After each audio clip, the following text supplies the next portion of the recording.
This literally feels illegal to do as a producer. We've got the first 808 here, then another bass layered on top of it. We're breaking all the rules with this one. Then fast forward over here, completely from scratch, no samples on this beat at all.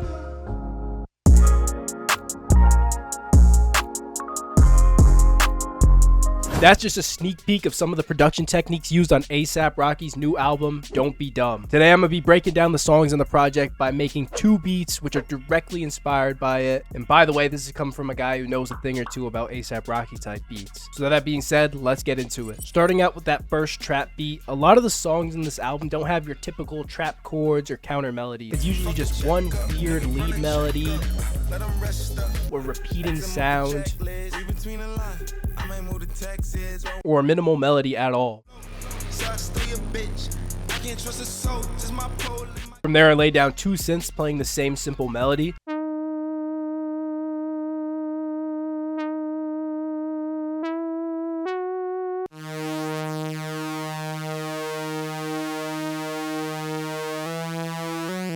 Then I laid down this simple repetitive key. Then if you go back to the album, there's a lot of these ARPs or just super repetitive sounding melodies.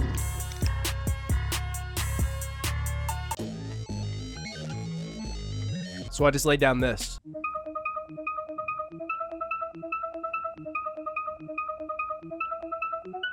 And to break this down, this is all it is. It's just the bass notes that the other melodies were playing, but I just copied the notes up octaves and then built this pattern. You can copy by holding shift and then clicking and dragging. And then to move the octaves, hold command and then you go up or down. So we just built a super simple repetitive pattern. From there, the melodies were complete for this trap section. If we go back to the project, Rocky's music has always had a big Memphis influence, and you can really hear that in the drums.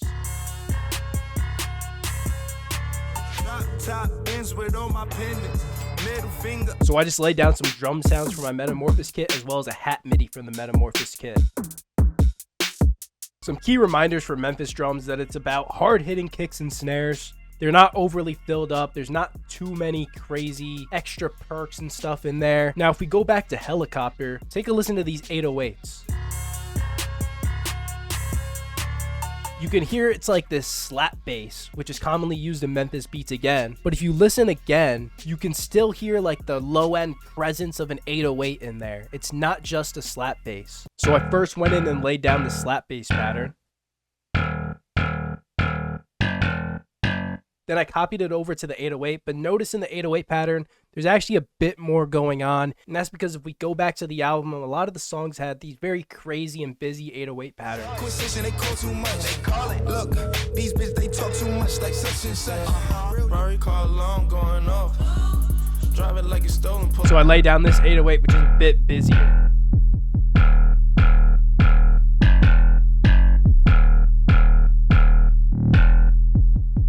Now there's a couple more sounds in the beat, but now we have to talk about mixing. Because right now the 808 and the bass are kind of clashing together. I mean, it's pretty much a law in producing that you don't put 2 808s. It just doesn't work. So I started by adding this EQ to the 808s because I really just wanted the low end to hit with this 808 and then leave some space in the high end for that slap bass. On the slap bass, I've done the opposite. The parts that I have boosted on the 808 are lowered, and this allows room for the slap bass to breathe. So when we put both sounds together, it sounds a little bit better.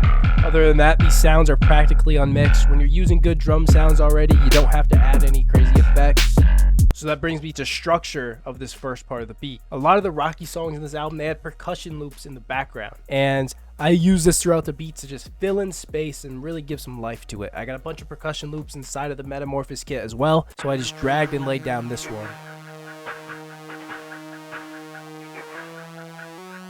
From there, it's just, your typical structure, taking out sounds, adding stuff in. But one key thing to remember in these Memphis beats is that they love adding some type of snare roll at the end of the pattern. So at the end of the verse here, before the beat repeats, I just added this simple snare roll. So all that together is going to sound like this.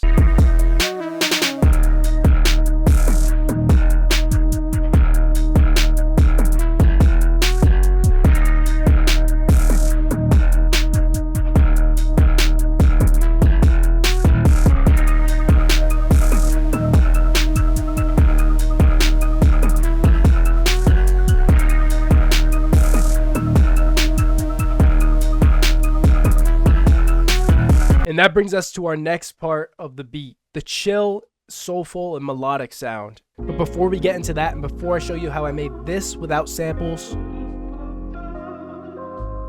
I have to tell you about my Metamorphosis kit. I've been mentioning this throughout the video. It's a kit I made perfectly designed for these Memphis influenced beats. I've used it in all of my top beats as well as some of my top placements, so these sounds are proven to work time and time again. And this isn't just some drum kit that I'm trying to sell you. This thing has drums, over 50 808s, bunch of percussion loops, a bunch of melody loops, and a whole lot more. And by the way, for everybody who gets this kit, you're getting a huge discount on my next Memphis kit, which is going to be even bigger. So definitely go check in now. Price is going up after 5 copies are sold. Now let's get into this video. So far we've only covered about half the songs in the album, but if we go to the other half of the project, it's much more chill. We got live instruments, live drums, melodic melodies.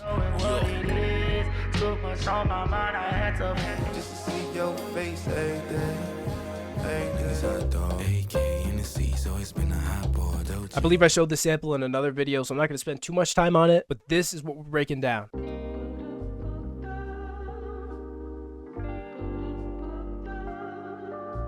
The key to making a sample that sounds realistic is congruency. And by that, I mean everything needs to work together and be congruent instead of just having a bunch of random sounds and melodies that you just slap together and hope it works. So every song starts with the rhythm section. So I started with this simple jazz brush loop just to get some rhythm going.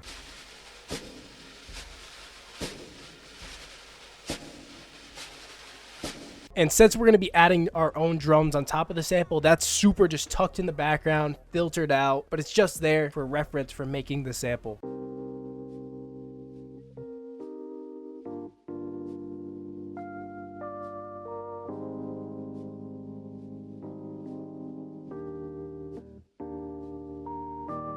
Now this looks quite complex, but trust me, it's very, very simple. All this is basic major and minor chords. So starting out, C minor 7th, and then all I did was just layer the bass notes down. Boom, C minor 7th, G minor 7th, and all that is the exact same chord pitched down 5 semitones. If you guys watch any FL tutorial, you know the pitch down 5 thing, it works. So going over to here, this is a G sharp major 7th,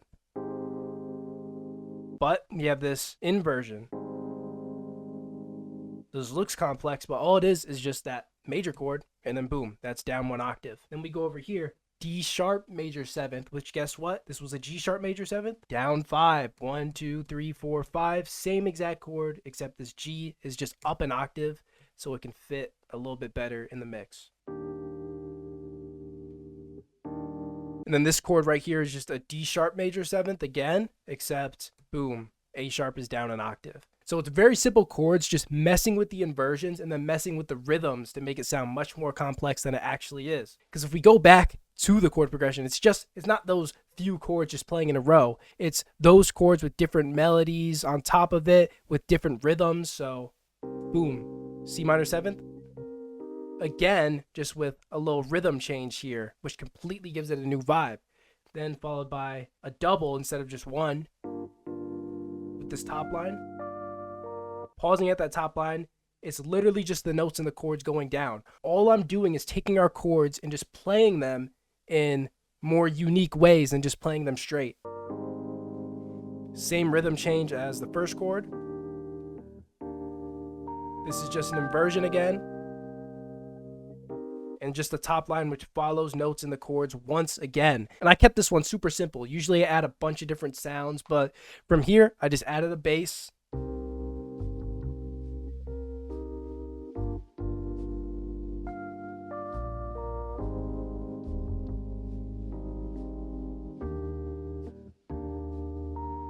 And then of course the bass is just following the chords with a few different rhythms here and there, but everything is congruent and working together. From there, it's just those same chords layered in a few different sounds.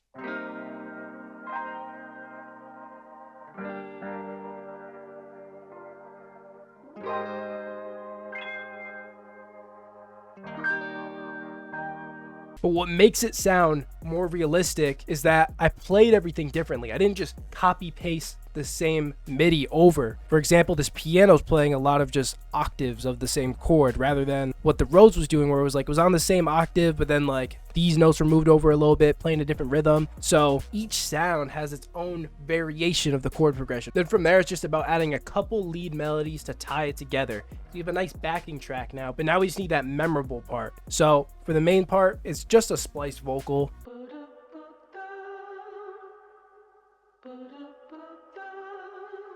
And then for the second part, if we go back to our Rhodes, we had this little top line melody here. I wanted to emphasize that for the instrumental part, so I layered a few more sounds which play those exact few notes. This is another common technique used in these vintage samples, and it's different instruments emphasizing certain parts. So a few different instruments will come in just for one part. Notice that these new patterns are not playing throughout the entire beat. They're just playing throughout that one part to emphasize that one part.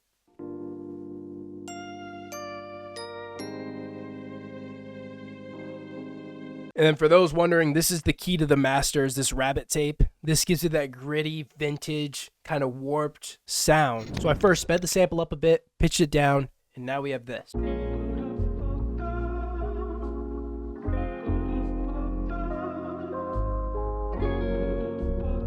From there, I wanted two sections, a live drum section and a trap section. So I started with these stock FL Studio drums. I like the jazz kit in here. Then I just clicked in a super simple drum beat.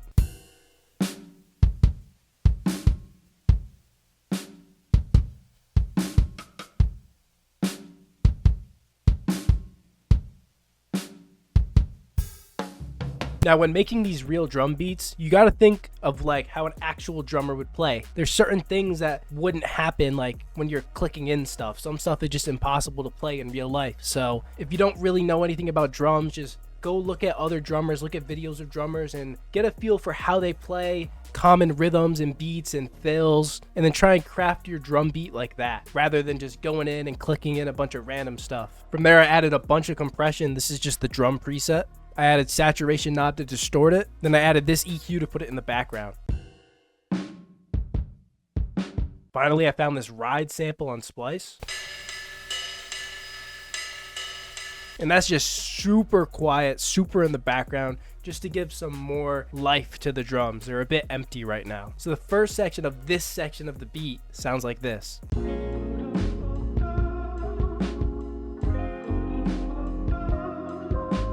Now for the trap beat, it's very, very simple. Again, sounds from Metamorphosis and just super basic patterns. Rocky's beats are typically pretty simple and there's not much going on in them.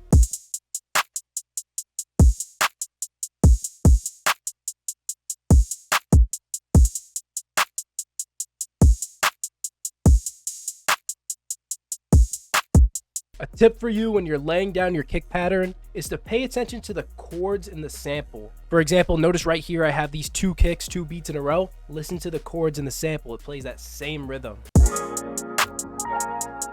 Right here. That's an easy way to ensure that your drums are going to match the sample and not just sound like a jumbled mess of sounds put together. And then finally, this only other thing I added was an 808, and this is just a direct copy of the kicks, except I added a little roll right here.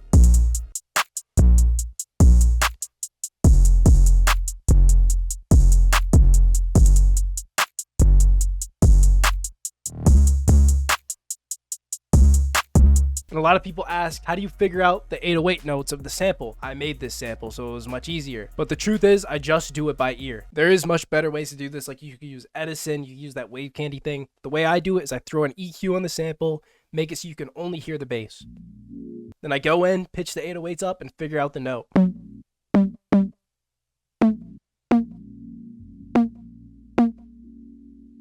So the trap section is going to sound like this.